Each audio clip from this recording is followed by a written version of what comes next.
بسم اللہ الرحمن الرحیم۔ السلام علیکم۔ بہت تکلیف ہوتی ہے جب لوگ اصل حقائق سے ہٹ کے بات کرتے ہیں اور ایک تباہی کا سلسلہ مچایا ہوا ہے پاکستان میں کہ جناب تباہی ہو گئی ہے، سب کچھ ملیہ میٹ ہو گیا ہے۔ آج آپ کو حقیقت بتاؤں گا کہ اصل پوزیشن پاکستان کی کیا ہے۔ پاکستان ایک دلیر قوم ہے انشاءاللہ۔ اس نے پہلے بھی بہت ساری قدرتی آفات کا مقابلہ کیا، اللہ نے حوصلہ دیا ہے، اور انشاءاللہ اب یہ جو صورتحال ہے اس کا بھی مقابلہ بہت دلیری سے کرے گی، یہ میرا یقین ہے۔ انشاءاللہ تعالی ہم اس معاملے میں سرخرو ہوں گے۔ آپ کے ساتھ یہ کچھ معلومات شیئر کرتا ہوں۔ یہ آپ کو یہ گراف نظر آ رہے ہیں کہ یو ایس اے میں سب سے پہلا کرونا کا کیس 26 فیبروری کو آیا ہے، ٹھیک ہے۔ اب تک وہاں پہ 73,670 لوگوں میں کرونا وائرس پھیل چکا ہے اور 1,061 لوگ فوت ہو چکے ہیں اس کی وجہ سے۔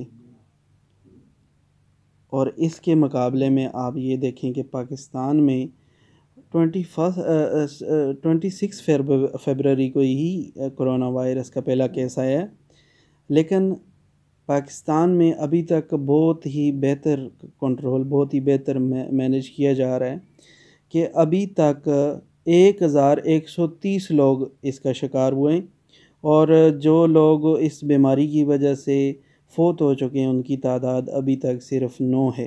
ڈیٹ 26 مارچ ہے۔ آپ اس سے مطمئن رہیں، ہماری حکومت، ہمارے سیکورٹی ادارے، ہمارے ڈاکٹر بہترین طریقے سے اپنی ڈیوٹی سر انجام دے رہے ہیں، اور آپ تسلی رکھیں۔ پچھلے منفی خبریں اور ناامیدی پھیلانے والی پوسٹیں میں بہت دیکھ رہا ہوں، فیس بک پہ، ٹویٹر پہ، جہاں بھی، یوٹیوب پہ، جس جگہ کو بھی کھولیں یہی صورتحال ہے۔ لیکن آج ان اعداد و شمار کو دیکھنے کے بعد امریکہ، اٹلی، اسپین کے پاس بھی وینٹیلیٹر کی شدید قلت ہو گئی ہے، تو پاکستان کا تو اس لحاظ سے تو شکوہ بنتا ہی نہیں ہے جو ہمارا سلسلہ رہا ہے۔ تو لہٰذا تنقید کرنا اور ناامیدی پھیلانا بند کیجیے۔